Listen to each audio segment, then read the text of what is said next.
The party of Mexican President Enrique Peña Nieto has retained a slim majority in the lower house of Congress despite losing seats in a midterm election over the weekend. Voting was marred by violence as several candidates were killed and others forced to drop out of the race.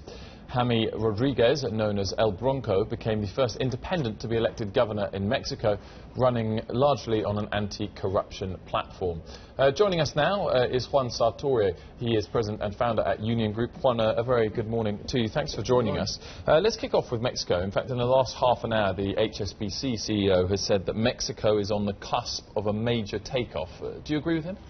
Yes, absolutely. The elections this weekend are always widely followed because elections are always very eventful in Mexico, and this one didn't escape the rule.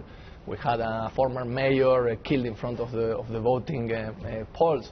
We had a lot of violence, a lot of chaos, so always a very messy process. However, the results were a non-event.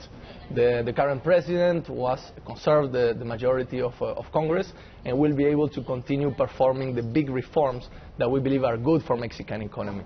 And bottom line, Mexico will grow this year 2%, which for a large economy of this size is a very respectable growth.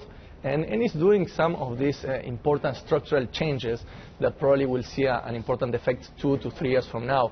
So it's definitely one of the Latin American economies that is doing the best, and with a very good interaction with the U.S. economy that we all know is recovering extremely well. But how much do weak exports out of the U.S. and the stronger dollar impact Mexico's economy long term?